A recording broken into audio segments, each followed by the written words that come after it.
O texto para o qual eu chamo a atenção de você nessa manhã é o que se encontra no Evangelho de João, capítulo 18, do verso 28 ao 38. Evangelho de João, capítulo 18, do verso 28 ao 38. Conforme eu tenho feito em algumas das exposições do Evangelho de João, eu seguirei o seguinte método: farei a leitura do verso, seguida de uma interpretação do versículo, a fim de que possamos, dessa interpretação, extrair a verdade, a doutrina e aplicá-la nas nossas vidas. Então, essa será a dinâmica da análise desses 10 versos de João, capítulo 18.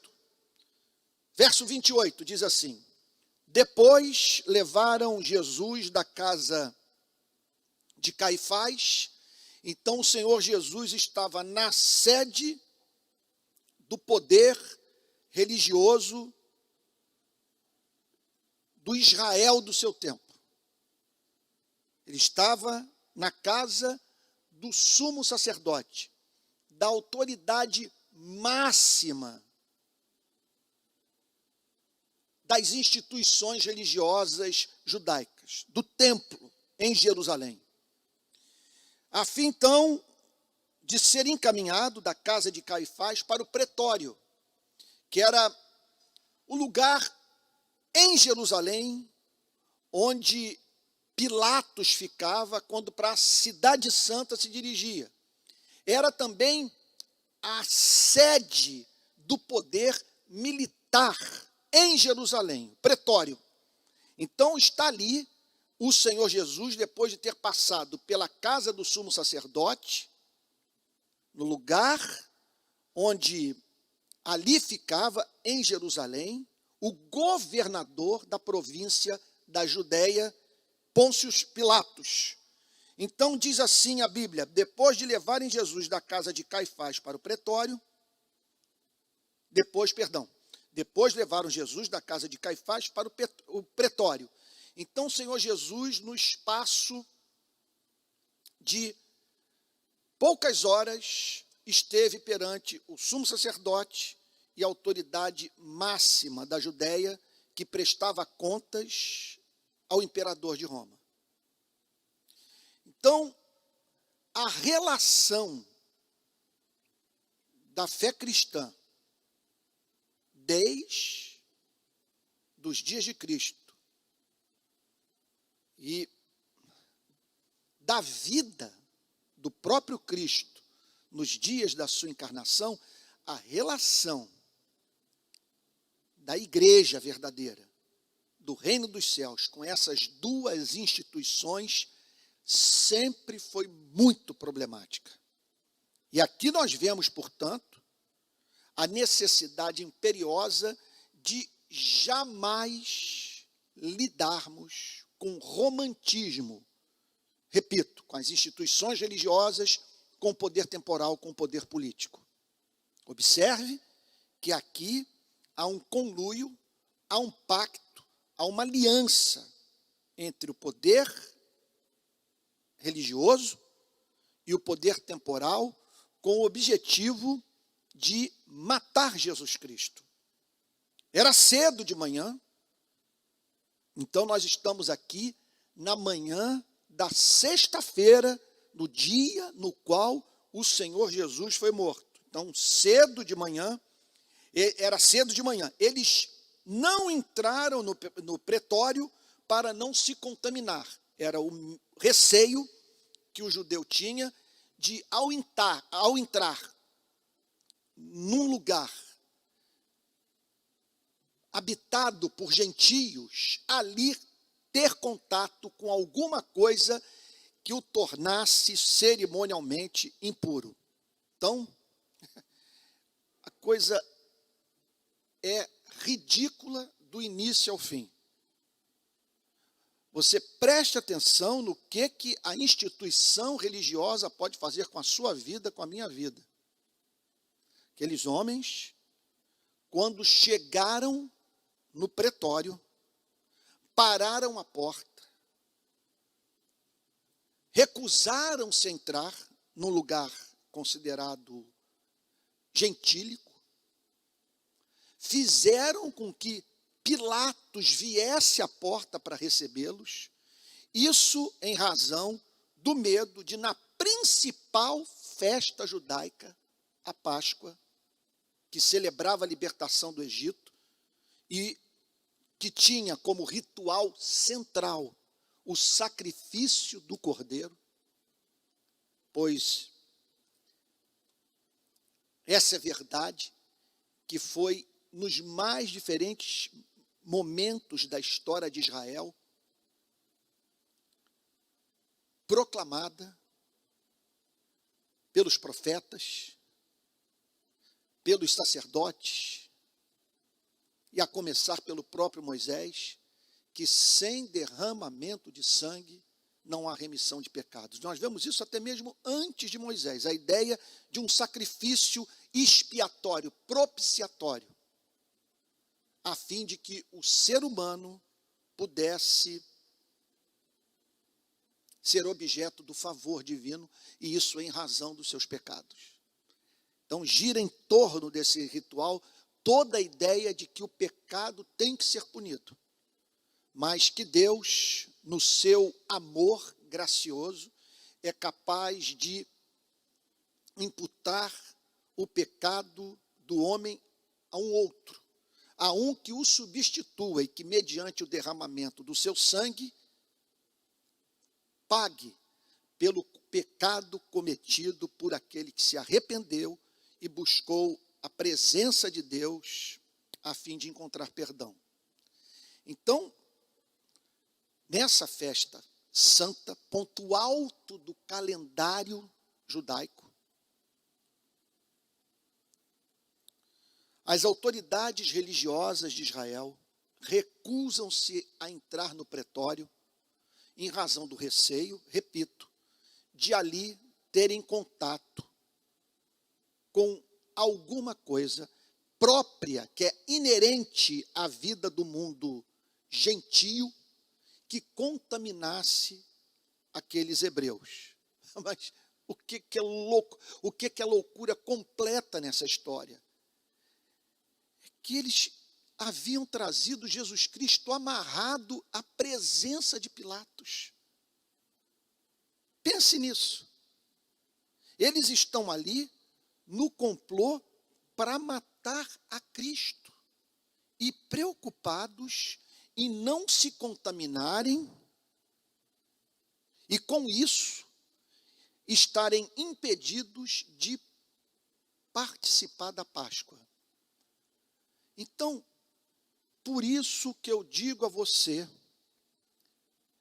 você que, como eu, tem uma alma religiosa. O que eu estou querendo dizer com isso? Eu não estou dizendo que você, tal como eu, é piegas, é carola. Não estou dizendo isso. O que eu estou querendo dizer é que você e eu temos fome e sede de transcendência.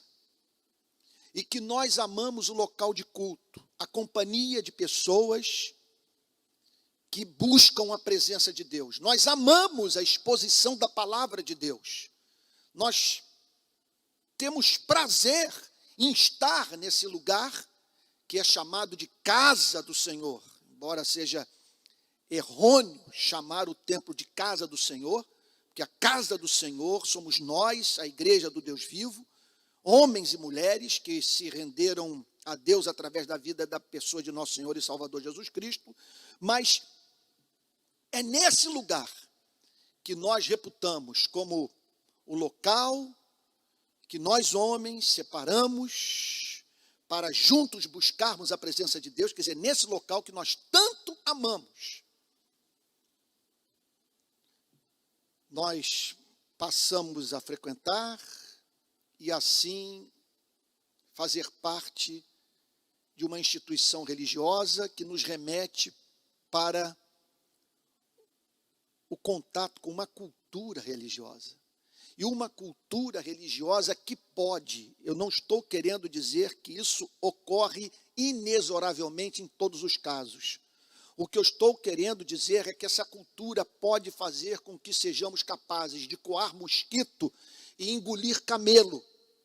Ali estavam aqueles homens preocupados em não se contaminarem, a não se tornarem cerimonialmente impuros e não poderem participar da festa da Páscoa, enquanto que estavam ao mesmo tempo matando Jesus Cristo. Então eu repito em nome de Jesus, tome cuidado com as instituições religiosas e jamais relacione-se com um homem como eu. Como que eu poderia dizer? De peito aberto, de modo não criterioso.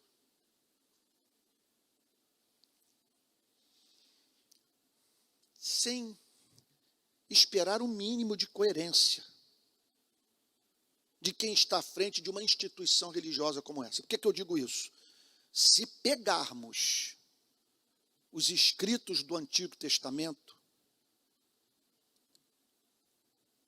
e neles os diagnósticos feitos pelos profetas sobre a condição espiritual de Israel nos mais diferentes momentos de sua história, nós descobriremos um princípio que perpassa o Antigo Testamento inteiro. Em geral, o povo é desencaminhado pelo pastor, pelo sacerdote, pelo falso profeta. E eu não conheço nada que possa ser inoculado na nossa vida espiritual e que nos proteja desses homens do que o conhecimento da verdade. Usando português claro, da rua, popular, sermos bons de Bíblia, conhecermos as Sagradas Escrituras. E tome cuidado com essa ética meticulosa, muitas vezes neurótica, preocupada com essas filigranas, com esses detalhes, que podem fazer com que reeditemos o que essa passagem revela. Repito, eles não queriam entrar no pretório. Quem olhasse para aquela atitude dizia o seguinte: ex-homens de conduta irrepreensível. Olhem eles, nem por curiosidade eles querem entrar no pretório. Eles não querem saber o que tem ali dentro, porque é Páscoa e eles não querem se contaminar. Veja o zelo da vida desses homens. Só podem ser homens de Deus e eles estavam matando Jesus Cristo. Era cedo de manhã, eles não entraram no pretório para não se contaminar, pois somente assim poderiam comer a Páscoa. Eles estavam em plena Páscoa, na companhia do Cordeiro, sem reconhecer a identidade de Cristo.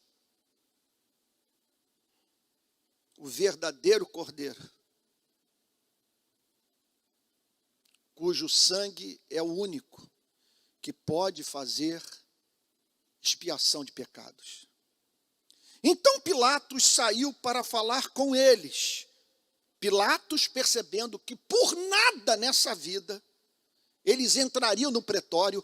Você observe, portanto, como que a falsa religião pode ser zelosa pelo periférico. E como que tudo isso pode nos enganar, de estarmos tão impressionados com aquele comportamento ridiculamente meticuloso, a ponto de perdermos de vista as grandes questões morais do reino dos céus, as demandas de Deus, ou a contenda que Deus tem com uma sociedade que é capaz de ignorar o que de mais precioso consta na lei de Deus, na revelação que Deus fez do seu caráter por meio da sua palavra. Então Pilatos saiu para falar com eles e perguntou: que acusação vocês trazem contra esse homem? Pilatos já sabia do que se tratava. Ele já havia sido informado sobre Jesus Cristo e a espécie de acusação que pesava sobre Cristo. Pilatos não queria matar a Cristo.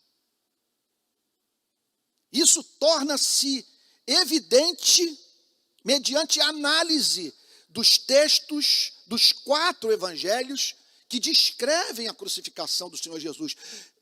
Pilatos estava convencido da inocência de Cristo e sabia que Cristo estava sendo morto em razão da inveja da liderança religiosa judaica. A liderança religiosa judaica não tolerava que aquele rapaz, vindo da insignificante Nazaré, conseguisse atrair tanta gente em torno da sua pessoa e da sua mensagem. E outro ponto intolerável é que Jesus, manhã, tarde e noite, batia nas instituições religiosas, chegando ao ponto de dizer: eles não entram no reino dos céus e não deixam as demais pessoas entrarem. São raça de víboras, são sepulcros caiados.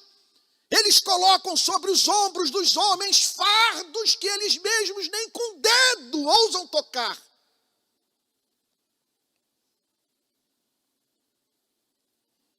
Então Pilatos saiu para falar com eles e perguntou: que acusação vocês trazem contra este homem? Permita-me fazer uma aplicação que talvez você julgará forçosa. Antes de pegar o seu dedo e dar o tal do like, ou compartilhar uma mensagem nas redes sociais, faça essa pergunta: que acusação vocês trazem contra esse homem? Do que se trata? O que está sendo falado? Qual é o fundamento do que está sendo dito? É justo que este homem seja condenado?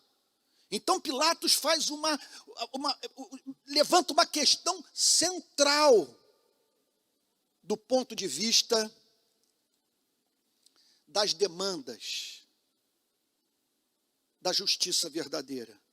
Que acusação vocês trazem contra esse homem?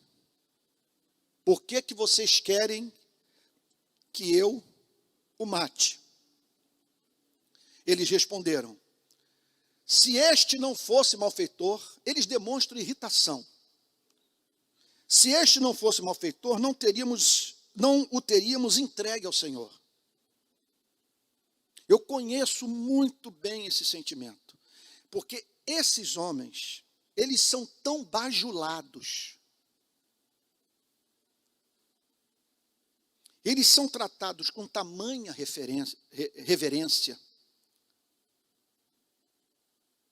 eles se aproveitam de uma tal maneira da cultura do não toque no ungido do Senhor, que quando eles estão do lado de fora das instituições religiosas e a sua realeza não é reconhecida pelos de fora, eles enlouquecem, porque eles não estão acostumados a ser tratados com indiferença. E aqui Pilatos faz uma pergunta: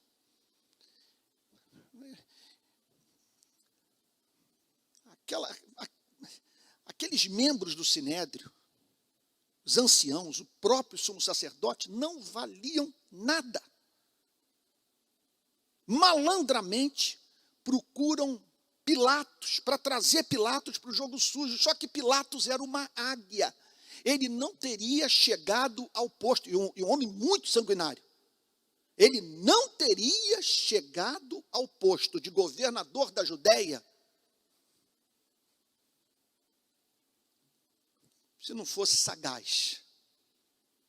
E aqui ele faz essa pergunta, sabedor do fato que os judeus estavam entregando um dos seus para uma força estrangeira. Você consegue conceber esse nível de traição? Ele entregou, os judeus estavam entregando, os judeus dos dias de Cristo, a elite religiosa estava entregando um dos seus para uma força de ocupação romana. Que acusação vocês trazem contra este homem? Eles responderam: se este não fosse malfeitor,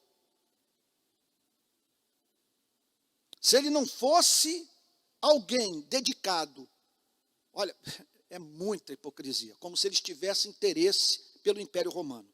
Se ele não fosse malfeitor, se ele não tivesse feito alguma coisa profundamente prejudicial para o Império, não teríamos entregue ao Senhor. Pura hipocrisia. Porque eles pouco se preocupavam com o Império Romano, na verdade eles odiavam aquela força de ocupação, que o território era de Israel, mas estava sob o domínio do Império Romano, e eles sabiam que Jesus estava longe de ser uma ameaça para o poder de Roma. Se este não fosse malfeitor, não o teríamos entregue ao Senhor.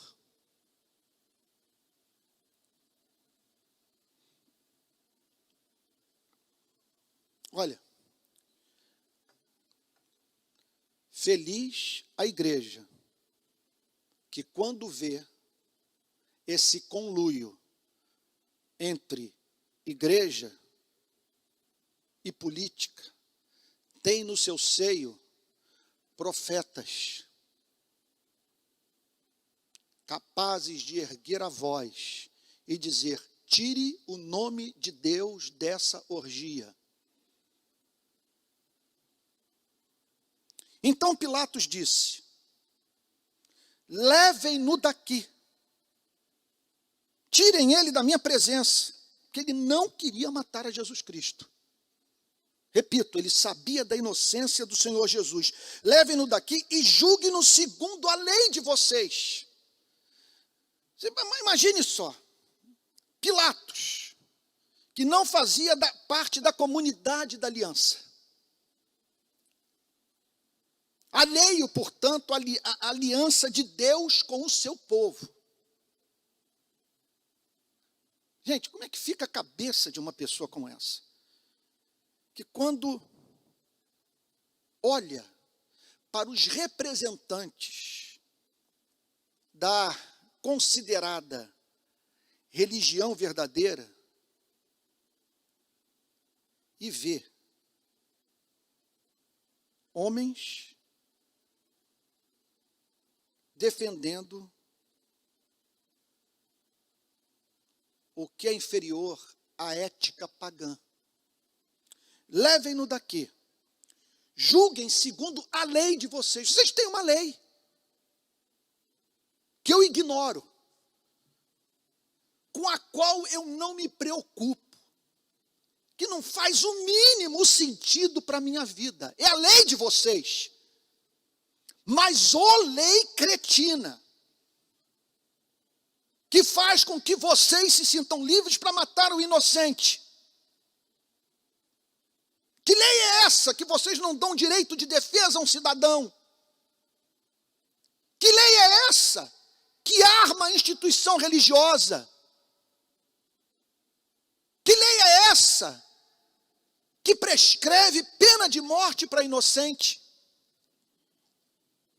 Levem-no daqui e julguem-no segundo a lei de vocês. Ou seja, o nome de Deus é blasfemado entre os gentios por nossa causa. E a igreja dedicada à defesa de um preceito moral que até pagão vê como imoral. Levem-no daqui e julguem-no segundo a lei de vocês. O negócio era tão mesquinho que quando ele diz assim, a lei de vocês, ele está dizendo o seguinte: essa lei socialmente construída, essas invencionices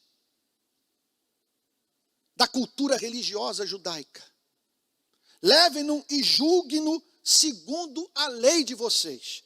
Esse é o mundo de vocês do qual eu quero me manter distante. Qual era a chance de um homem como Pilatos ser levado à experiência de conversão através desses homens? O que representaria para Pilatos um dia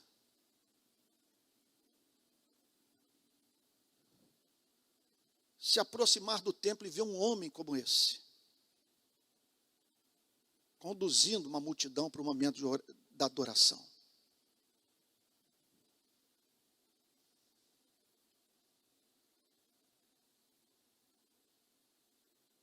Eu estava semana passada em Brasília, quando um senador se aproximou de nós no ato público que fazíamos, pedindo pela prorrogação do auxílio emergencial. Confesso a vocês que jamais vou entender uma sociedade que fala mais sobre um programa de televisão do que sobre o drama de milhões de desempregados, entre os quais milhões de evangélicos. Milhões de evangélicos. Eu corri os ribeirinhos, as comunidades ribeirinhas do Amazonas, o sertão do Nordeste, as favelas de Natal, as favelas do Rio de Janeiro, uma favela das mais importantes de Brasília, 13 quilômetros do Palácio do Planalto, e ficou evidente para mim que a miséria brasileira é uma miséria evangélica. São milhões de evangélicos vivendo na pobreza. No interior do Rio Grande do Norte, eu vi um pastor dizer para mim: o dízimo da minha igreja é tirado do Bolsa Família. Todos os membros da igreja vivem do Bolsa Família. Então estávamos lá, porque eu entendia que era da vontade de Deus que eu desse voz para o pobre. Eu estou entrando nos barracos, eu estou conversando com pessoas, elas estão falando do medo da fome. Eu vivi nessa pandemia, me perdoem repetir, a experiência de você chegar com a cesta básica, o morador se jogar nos seus ombros, dizendo: obrigado, porque eu não tinha mais com o que comer. Aí chegou um senador, Randolfo Rodrigues, muito gentilmente trouxe. Eu nunca, até então, havia encontrado esse homem. Pouco sabia sobre o seu mandato. Mas ele foi muito gentil. Saiu do seu gabinete, tirou o paletó, tirou a gravata, trouxe o seu projeto de lei sobre a prorrogação do auxílio, e ali conversamos muito. Ele falou que conhecia o nosso trabalho, tinha muito carinho por nós, aquela coisa toda. Foi muito gentil. E aí eu perguntei para ele: qual é a diferença entre o Congresso Nacional de hoje, porque ele tem um mandato antigo, e o Congresso Nacional dos anos anteriores? Ele disse a seguinte coisa: olha, ele se tornou pior. Porque aqui sempre houve corrupção. No Senado Federal, ele me disse, eu confio nos 10. E é interessante que as mesmas declarações eu já ouvi de funcionários do Congresso Nacional e de um homem como o senador Pedro Simon. Só que hoje está pior, porque a corrupção se manteve. Está aí o Centrão, comandando tudo. Mas entrou o fundamentalismo.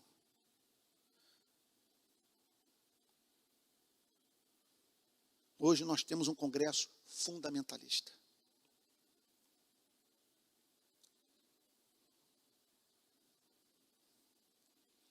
Levem-no daqui e julguem-no segundo a lei de vocês.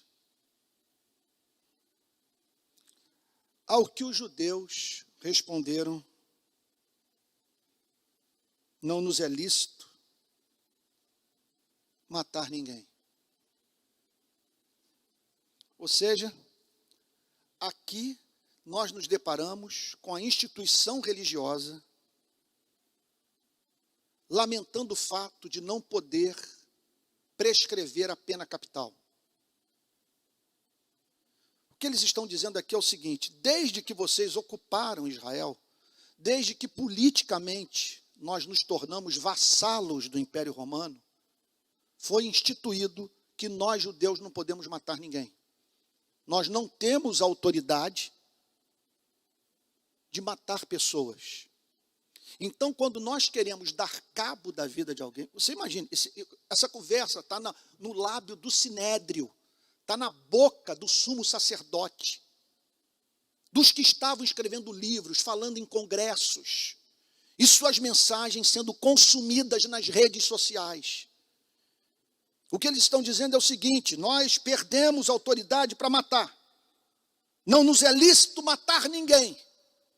Veja só, ele não está dizendo, não nos é lícito, à luz da lei do amor, da revelação do caráter de Deus, matar uma pessoa. O que ele está dizendo é o seguinte: politicamente, legalmente, nós não temos esse direito, que infelizmente perdemos, porque se dependesse de nós, ele já tinha ido para a vala há muito tempo, esse nazareno. Nós estamos aqui porque estamos de mãos atadas e precisamos de Roma para matar a Cristo. Não nos é lícito matar ninguém. Aí, a interpretação teológica, que mostra que nós não podemos jamais ficar apenas com jornais, com os telejornais, com as redes sociais. Nós temos que aprender a fazer leitura teológica dos fatos da vida. E aqui a leitura teológica do que estava em curso. Isso aconteceu. Isso o quê? A traição dos judeus. As autoridades religiosas judaicas entregando a vida de Jesus Cristo para o poder temporal. Isso aconteceu para que se cumprisse a palavra de Jesus, que está lá em João 3,14, ou melhor, em João 12,33, sobre a qual há alusão também em João 3,14. Isso aconteceu para que se cumprisse a palavra de Jesus. Porque tudo aquilo estava em curso? Porque um plano eterno estava se cumprindo mediante a instrumentalidade de homens perversos. Isso é um mistério da vida. Isso aconteceu para que se cumprisse a palavra de Jesus, significando com que tipo de morte estava para morrer. Porque Jesus disse que o Filho do Homem seria levantado. Se você for lá para o texto de João, capítulo 12, verso 33, você verá Jesus falando isso com precisão. Olha lá, profecia. João 12, 33. Verso 31 diz: chegou o momento de este mundo ser julgado, e agora o seu príncipe será expulso. E quando eu for levantado da terra, atrairei todos a mim mesmo. Ele dizia isto, significando com que tipo de morte estava para morrer. Olha o que diz ainda o verso 34. A multidão disse: nós ouvimos da lei que o Cristo permanece para sempre. Como então você diz que é necessário que o Filho do Homem seja levantado? Quem é esse Filho do Homem? Jesus respondeu: ainda por um pouco a luz está com vocês. Andem enquanto vocês têm luz, para que não sejam surpreendidos pelas trevas. E quem anda nas trevas não sabe para onde vai. Enquanto vocês têm a luz, creiam na luz para que se tornem filhos da luz. Se Israel tivesse o direito de prescrever a pena de morte, o símbolo das nossas igrejas não seria a cruz, seria uma pedra, ou um monte de pedra. Porque o tipo de crime do qual o Senhor Jesus estava sendo acusado era punido com apedrejamento. Observe que mais adiante, Estevão é acusado pelas autoridades religiosas judaicas de ter praticado crime análogo, e ele morre numa sessão de apedrejamento, da qual o apóstolo Paulo participou, antes de se converter. Mas ao judeu era proibido deixar uma pessoa viva, exposta à natureza, a fim de morrer progressivamente, numa agonia longa, que se afigurava para a vítima como interminável. O judeu entendia que a morte tinha que ser célere, que não podia vir acompanhada de requintes de crueldade. Mas os romanos entendiam que aqueles que se insurgissem contra a autoridade de Roma, que pregassem sedição, subversão da ordem política, deveriam ser torturados. E uma forma de aplicação da pena capital era essa: pegar o revolucionário, o militante, colocá-lo pendurado numa cruz, tetraplégico, sem poder movimentar o corpo, numa agonia progressiva até a morte. Então, o símbolo da cruz só está espalhado pelo planeta hoje em razão do fato desse diálogo ter sido levado a cabo, de uma norma do Império Romano. A morte será por cruz,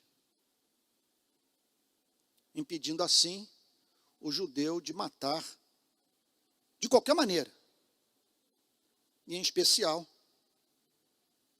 por apedrejamento. Isso aconteceu para se cumprisse a palavra de Jesus, significando com que tipo de morte estava para morrer. Então preste atenção. Veja só, não há como fazer uma interpretação de João 18 sem falar sobre as instituições religiosas, sem falar sobre o poder político.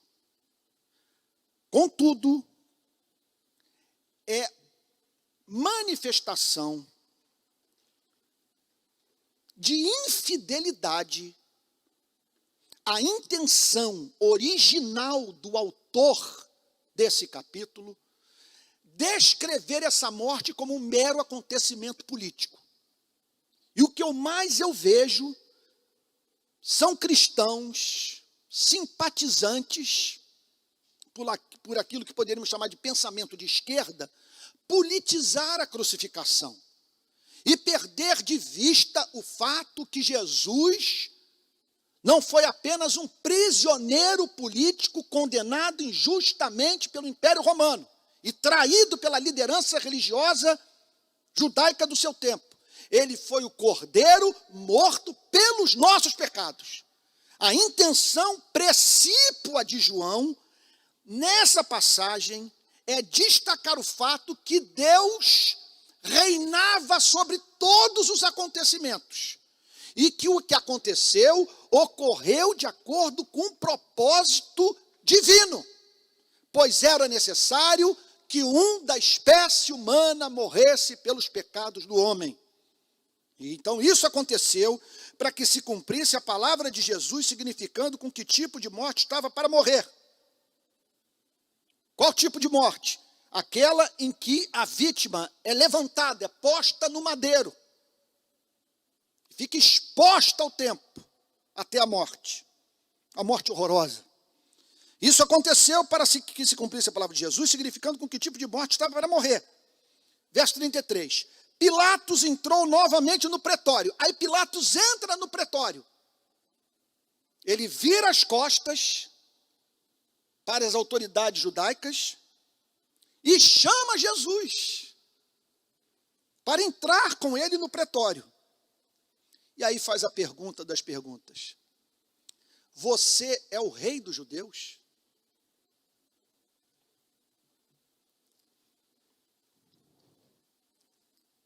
Irmãos queridos, eu tomo a liberdade de dizer a seguinte coisa. Eu não estou absolutamente certo do que eu vou falar, mas me parece que Pilatos está fazendo piada. Ele faz a pergunta em tom de deboche. Porque ele estava diante de um problema epistemológico, permita-me dizer, sem ficar aqui de snobismo intelectual. Como acreditar num rei com aquela aparência, com os hematomas que Jesus já carregava no seu corpo, humilhado, um rei sem espada, sem exército, sem apoio do poder econômico. Um garoto de 33 anos, permita-me dizer, que veio da insignificante Nazaré. Você, pode ser que ele tenha feito a pergunta da seguinte maneira: você é o rei dos judeus? Uma outra possível interpretação, já que Pilatos não acreditava que Jesus fosse o Filho de Deus, que a sua intenção era extrair da boca do louco a loucura.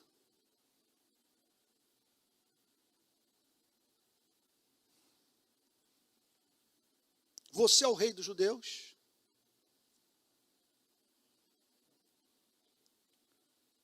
Jesus respondeu: esta pergunta vem do Senhor mesmo? É claro que o Senhor Jesus sabia qual a motivação. Ele nos faz perguntas não para conhecer a nossa vontade, o nosso pensamento, a nossa motivação. Deus faz perguntas a você e a mim para que você e eu conheçamos a nós mesmos. Esta pergunta vem do Senhor mesmo. Isso aí vem de dentro do seu coração.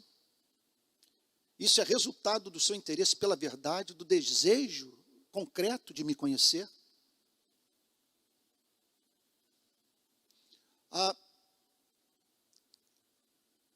Isso expressa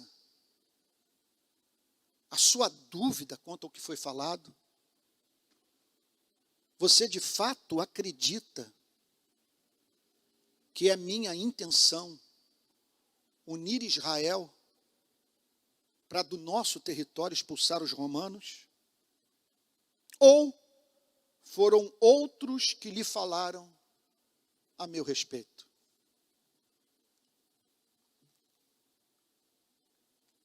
Ou foram outros que lhe falaram a meu respeito? Ou seja, você está me fazendo uma pergunta com base em informação falsa que lhe foi passada?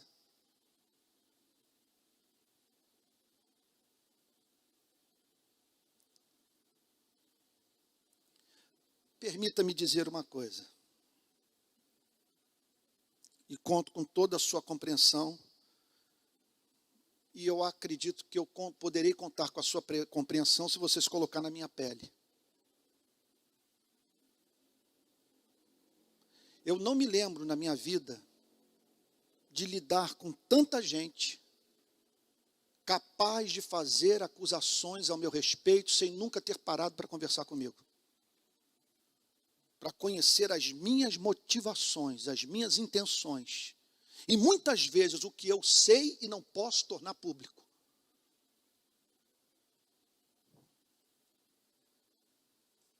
Ou foram outros que lhe falaram a meu respeito? Veja a importância de nós tomarmos cuidado quanto a uma opinião pública, que é um ponto de vista público, que é formado por formadores de opinião pública religiosos, padres, pastores, bispos e apóstolos e por aí vai. Eles disseminaram uma mentira. Eles foram, vamos assim dizer, para as redes sociais para desqualificar a Cristo.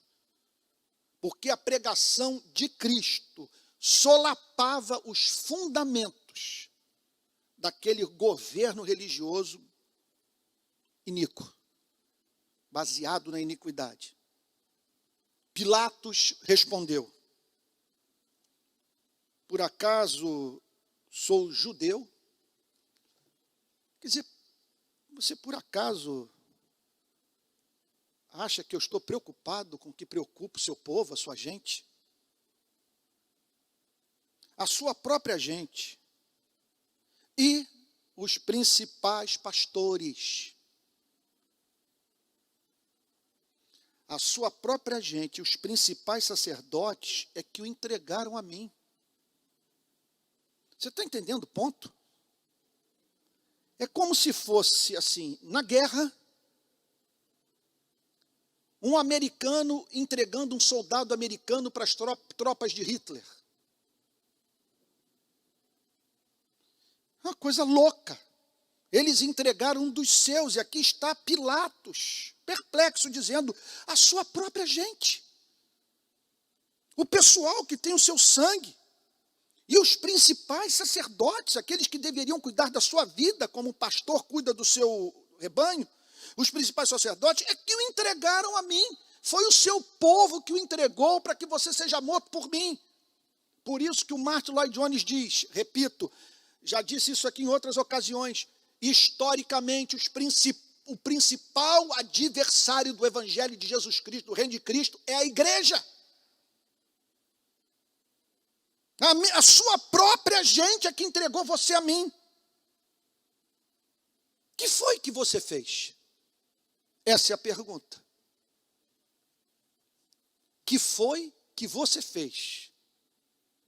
De onde surgiu esse ódio? Ele poderia dizer, você me pergunta o que foi o que eu fiz.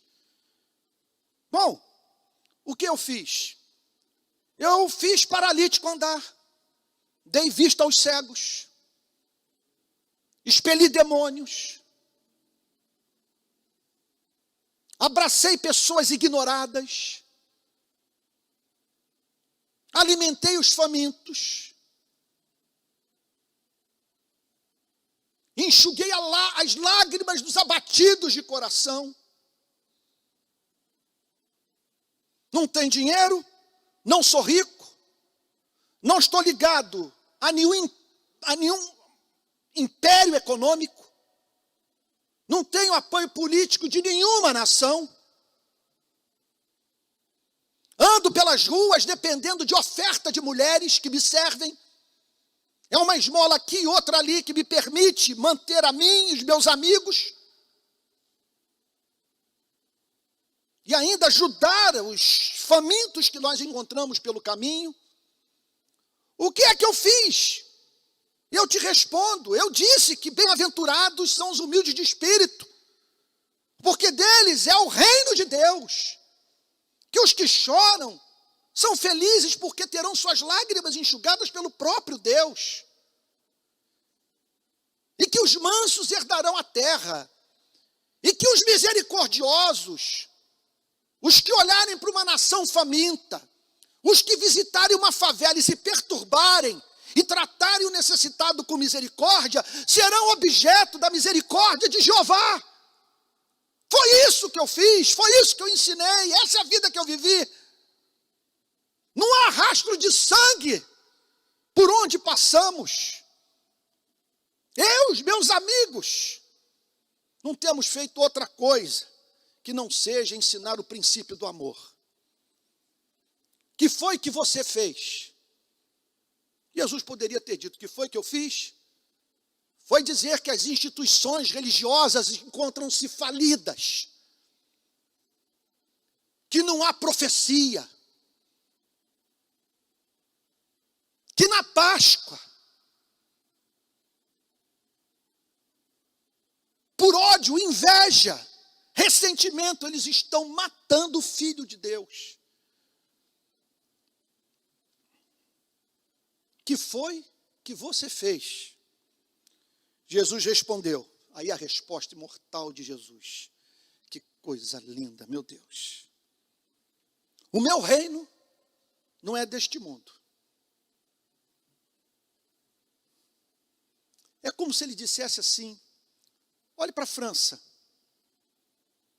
para o Emmanuel Macron, olhe para a Inglaterra de Boris Johnson, para a Alemanha de Angela Merkel, olhe para os Estados Unidos de Biden.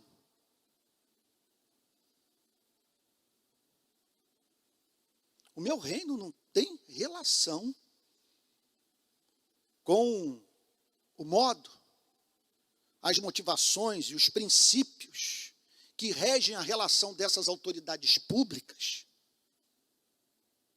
com seus respectivos países. O meu reino não é deste mundo. É como se ele dissesse, eu não sou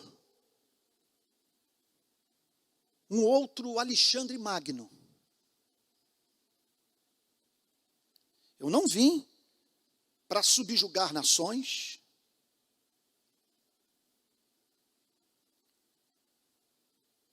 para montar um exército, construir palácios. Quando ele diz, o meu reino deste mundo, não é deste mundo, ele está dizendo o seguinte: eu não estou aqui para caiar sepulturas. Eu não estou aqui para administrar a morte.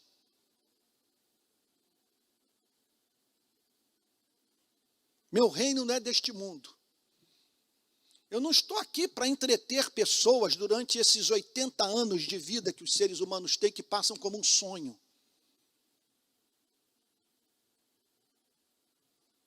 O meu reino não é deste mundo. Eu não estou aqui para corromper, ou para me deixar corromper. Eu não estou aqui para comprar pessoas. Não vim para torturar, para matar, para prender, para amedrontar. O meu reino não é deste mundo. Não há paralelo na história da humanidade para o projeto de nação que eu sonho. Então, que jamais identifiquemos o reino de Cristo com reinos temporais. O meu reino não é deste mundo. Não sei se há maior pecado na igreja americana do que identificar o reino de Cristo com os Estados Unidos da América.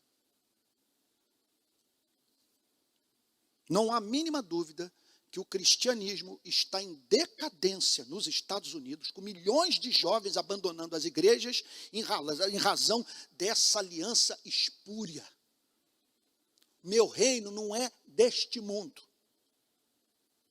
Se o meu reino fosse deste mundo, em outras palavras, se a minha intenção fosse estar em seu lugar, ou melhor, se a minha intenção fosse ocupar o lugar de César, do imperador do império, se o meu reino fosse deste mundo, os meus ministros se empenhariam por mim.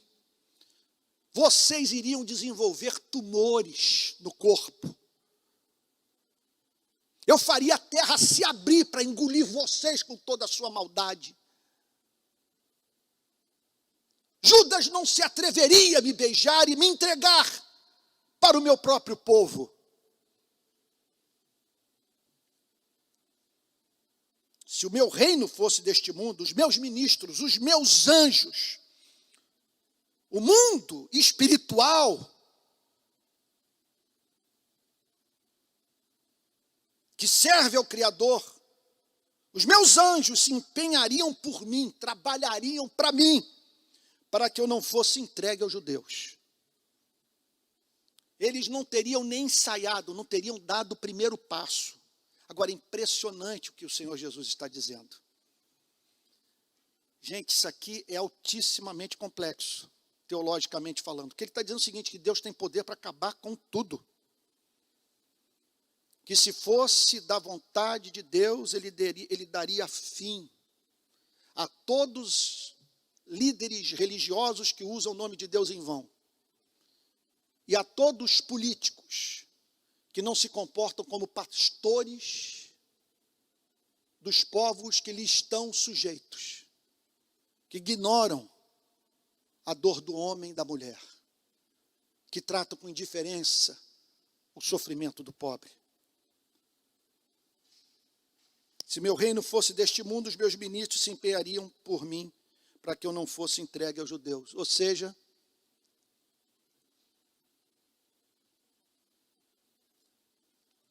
se ele pode acabar com esse espetáculo de horror e não acaba,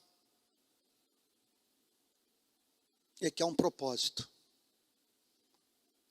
algo que está em curso nesse planeta, que faz com que Deus permita esses fatos trágicos da vida, a fim de realizar um propósito maior. Que propósito é esse? Verso 36 ainda. Mas agora, o meu reino não é daqui. O meu reino não é deste mundo. Eu não estou de olho em Roma, não estou de olho em Jerusalém. Pilatos perguntou: então você é rei? Então você perdeu o juízo mesmo? Então você é esse louco que eles dizem ser? É isso que você está dizendo, que você é rei? Estou aqui fazendo uma possível interpretação. Não estou absolutamente certo. Então você é rei, porque se a pergunta fosse honesta, Pilatos não teria entregado Jesus Cristo.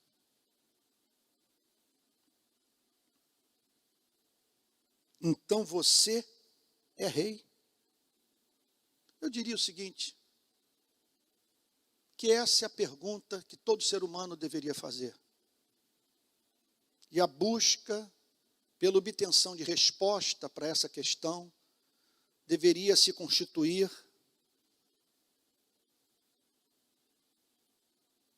na maior ambição humana. Quem é Jesus Cristo? Ele é quem disse ser.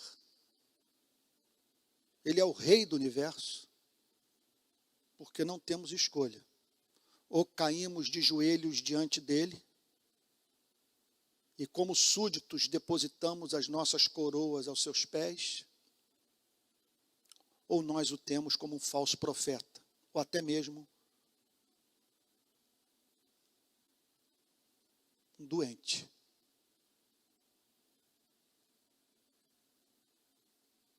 Então você é rei, já estou terminando, eu vou parar no verso 38. Olha a resposta do nosso Salvador. O Senhor está dizendo que eu sou rei. É isso que o Senhor diz. O Senhor que está falando isso. O Senhor está dizendo que eu sou rei, porque disseram para o Senhor que eu sou rei, rei dos judeus. Permita-me ser franco. Para isso eu nasci. O que ele está dizendo, portanto, que ele nasceu para ser rei. Meu Deus. Dá vontade de falar em mistério numa hora como essa. Que ele nasceu para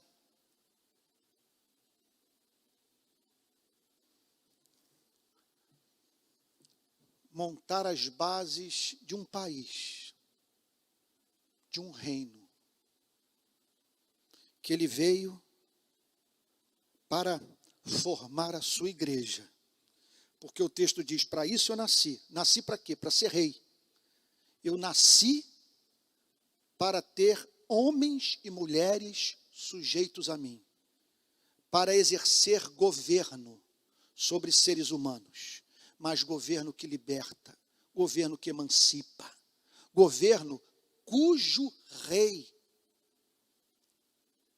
é o melhor amigo dos seus súditos, que os tem como irmão, ou como irmãos e irmãs. Jesus respondeu, o Senhor está dizendo que eu sou rei. Eu para isso nasci. E para isso eu vim para este mundo. De fato, eu tenho as minhas ambições. Eu nasci para reinar. Agora, entenda a natureza do meu reino. E aqui a igreja, se prestar atenção nas palavras de Cristo, vai entender a natureza da sua missão. Eu para isso nasci e para isso vim ao mundo. Então, observe que quando a igreja perde de vista a missão de pregar o evangelho, de plantar igrejas, de levar pessoas a Cristo e batizá-las em nome do Pai, do Filho e do Espírito Santo, ela está deixando de fazer a vontade do rei. Me perdoe falar com essa veemência. Em geral, eu não falo assim. nas minhas relações interpessoais, quando eu dou entrevista para os meios de comunicação. Mas tudo isso para mim é tão apaixonante. E a igreja do nosso país está tão fora dos trilhos, que eu não vejo como tratar desses temas de uma forma que não seja passional. Peço que você ore por mim para que Deus me dê mais equilíbrio. Outro dia alguém disse para mim: Antônio, você está muito pilhado. Eu falei: eu não estou muito pilhado, eu virei um homem bomba. Você não entendeu? Eu virei um homem bomba. Porque o evangelho está sob a custódia da igreja. E cabe à igreja defender a pureza do evangelho na nossa nação. E não permitir que o evangelho seja contaminado. E o que está em curso nesse país é hediondo. Eu vejo pessoas como Pilatos dizendo: isso é coisa de vocês. Não tem relevância nenhuma. Eu para isso nasci, para isso vim ao mundo, a fim de dar testemunho da verdade. Ele nasceu e veio ao mundo para dar testemunho da verdade. Não é qualquer verdade.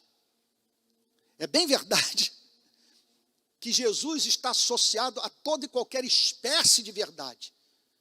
Isso vale para o campo da botânica, da astrofísica, da história geral, da química. Onde quer que a verdade esteja sendo proclamada, ali está o Deus da verdade, sorrindo para os homens e dizendo o seu amém.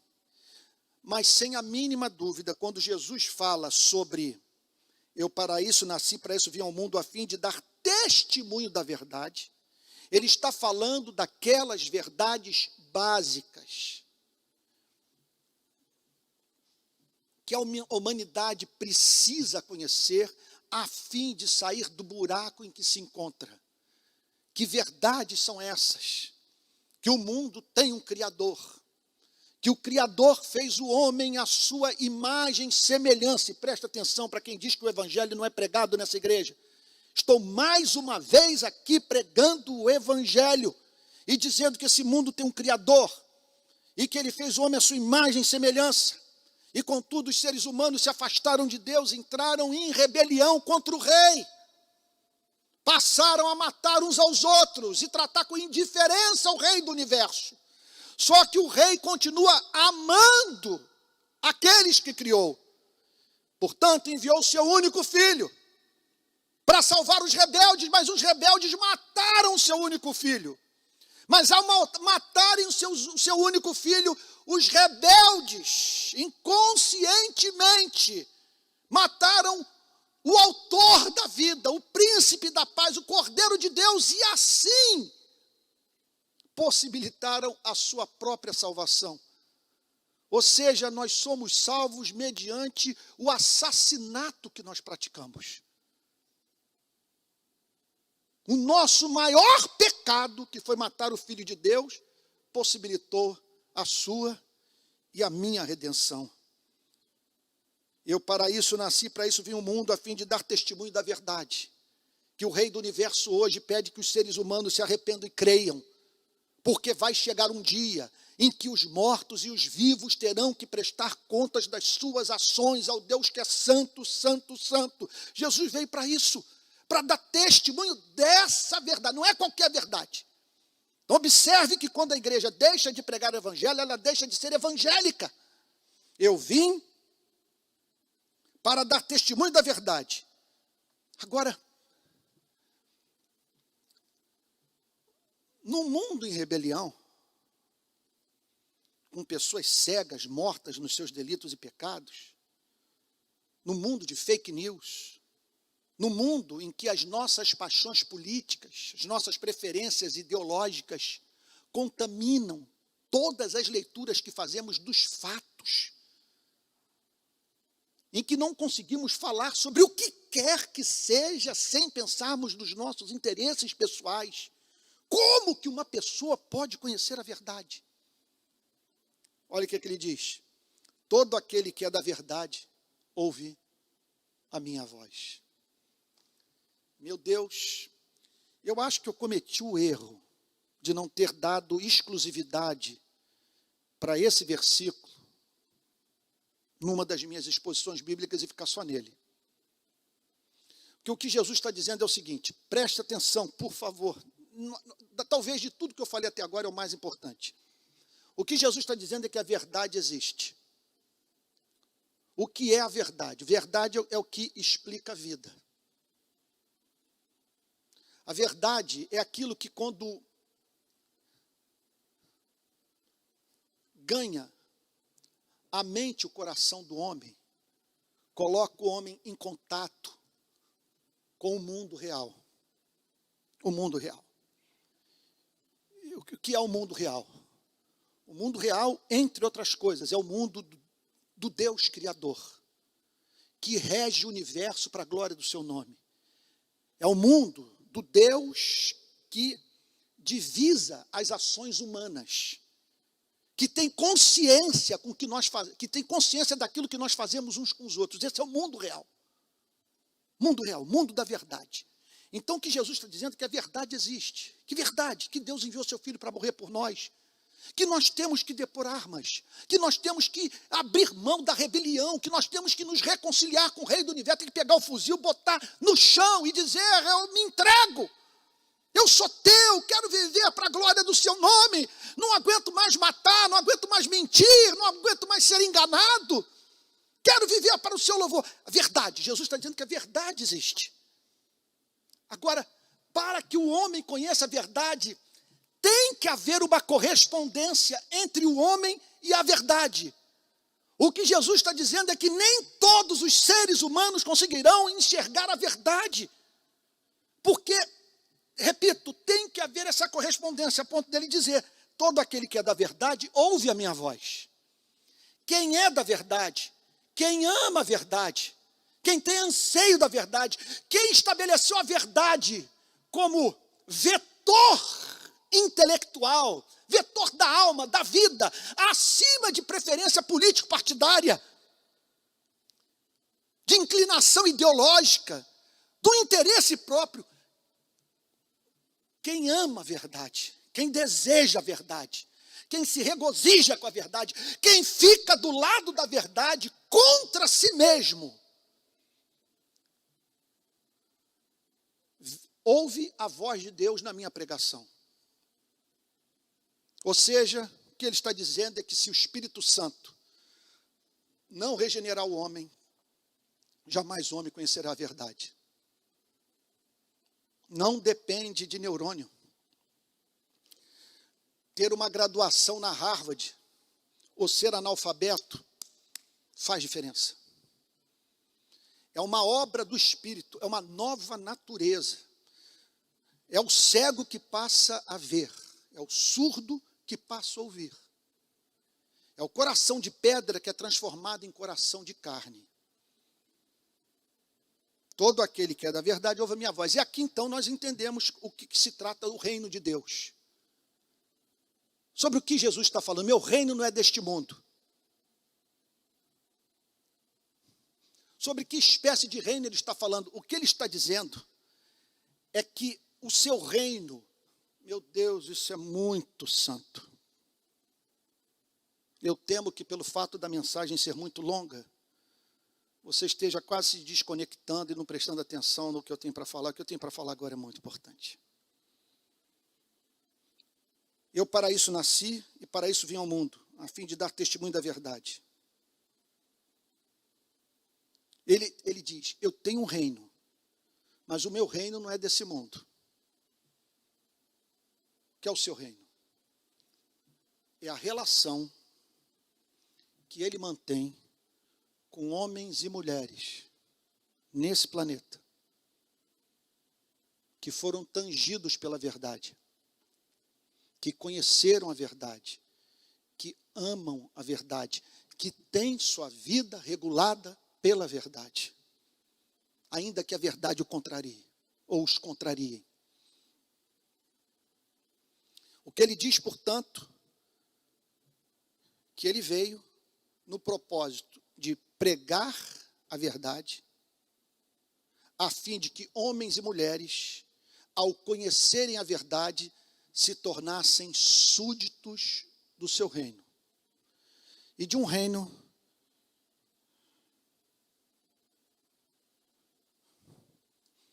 que não tem como objetivo prover água encanada, segurança pública, educação para todos. Não. Um reino que requer um novo céu e uma nova terra. Um reino que requer até mesmo um novo corpo. Um reino que não pode conviver com a doença, com a morte. Um reino onde o livre-arbítrio encontra a sua expressão maior. Uma vez que nesse reino, tudo que o homem vai querer fazer para toda a eternidade é glorificar a Deus. É o fim da liberdade para se escolher o mal. É o homem eternamente fascinado pelo seu Criador. E eternamente capaz de amar o próximo com o amor que tem pela sua própria vida. Agora, permita-me fazer... Olha, é carnaval. Vamos dizer que a gente está no retiro. Eu estou me alongando aqui, porque a gente está no retiro de carnaval. Mas já vou terminar. Deixa eu fazer esse ponto. Deixa eu só frisar um ponto aqui. Agora, não pense que os cidadãos desse reino não se preocupam com esse mundo e que tratam com indiferença o que Pilatos faz.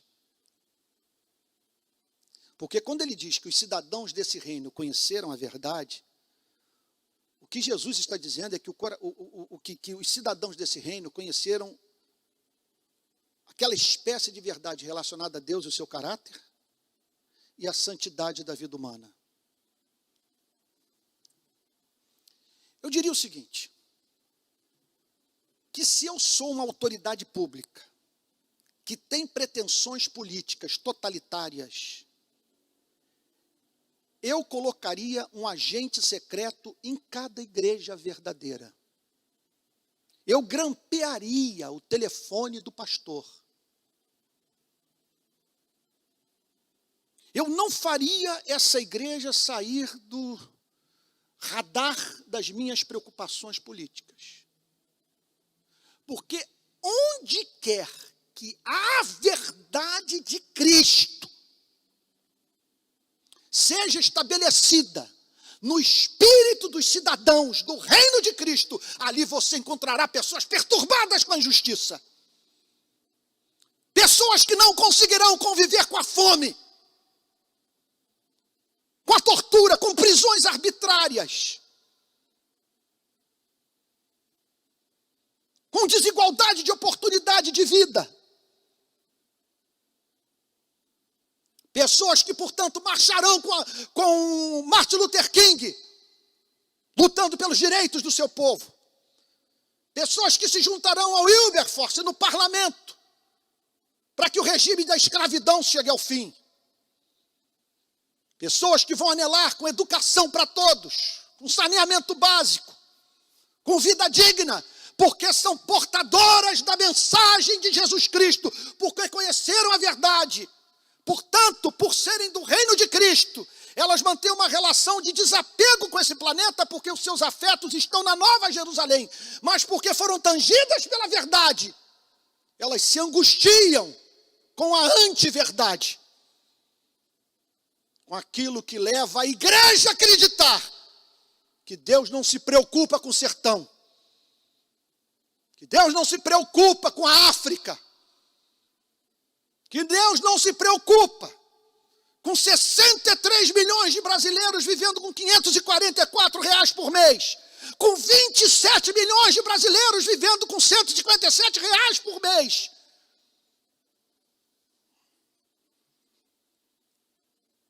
Com 40 milhões de desempregados. Amigo, se você não se preocupou, se você não se preocupa com essas questões, permita-me dizer, a verdade não está em você. Porque não é possível que ele veio para esse mundo para proclamar uma verdade que só o leva a se preocupar com tabaco, sexo e álcool. Por fim, Pilatos pergunta, e aqui eu termino, o que é a verdade? Pilatos não estava nem aí para isso. Porque não está sob a minha jurisdição me preocupar em saber o que as pessoas pensam ou deixam de pensar. Agora, você falou na verdade, que veio para proclamar a verdade. O que é a verdade? Jesus não respondeu Pilatos, porque Pilatos estava diante da verdade. A verdade revestida de osso, pele, tendões, cabelo. A verdade na forma de um rapaz de 33 anos, que viveu a vida mais bonita que um ser humano pôde viver nesse planeta. O que é a verdade? E tudo que o Senhor Jesus fez foi em silêncio. Permitir que Pilatos contemplasse a verdade. Mas Pilatos estava diante de um gravíssimo problema epistemológico. De um gravíssimo problema do ponto de vista da ciência do conhecimento. Como conhecer a verdade? Porque para ele, a verdade significava estar no lugar de César. Verdade significava portar uma espada, ter soldados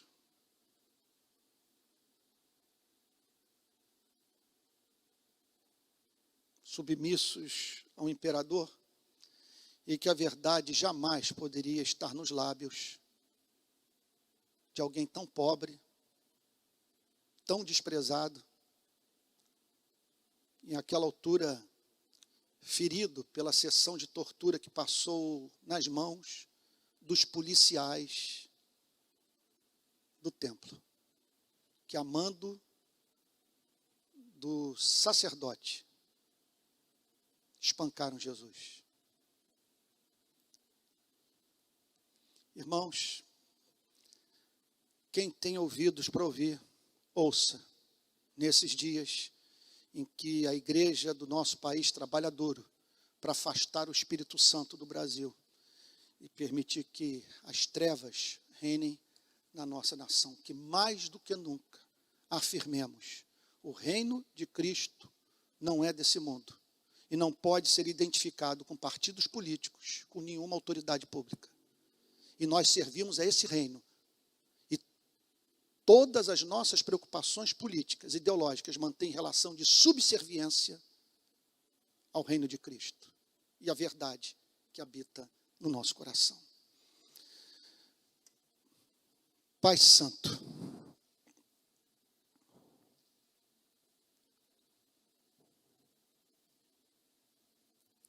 que possamos dizer que esse sábado de feriado de carnaval foi um dos mais abençoados da história da nossa vida, porque tivemos acesso a esse texto, e esse texto nos confrontou, nos feriu, nos santificou e nos levou a ter encanto por Cristo. Senhor amado, só um milagre do Teu Espírito para romper a obstinação presente no nosso país. Em todos os lados, Senhor, todos os setores da igreja. Por isso nós pedimos que o Espírito da verdade crie correspondência entre o nosso coração e a verdade do Evangelho. Porque só os que são da verdade ouvem a voz de Cristo e a amam. Senhor, que como resposta a tudo que nós estamos vivendo, haja um amplo batismo com o Espírito Santo na nossa nação, vivificando os verdadeiros crentes e ajudando a sua igreja, a igreja invisível, esse reino que não é desse mundo, composto por homens e mulheres, em cujos corações a verdade habita, tornarem visível o teu evangelho, quer pela pregação da tua palavra, quer pelo testemunho, pela independência de vida em relação ao poder temporal e às instituições religiosas.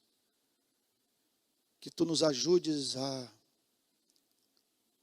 ter relação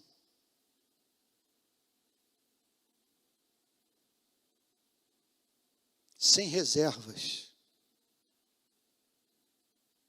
apenas contigo, único Senhor das nossas vidas, único Rei da nossa existência e da igreja que o Senhor comprou com seu próprio sangue. Em nome de Jesus, Senhor. Amém.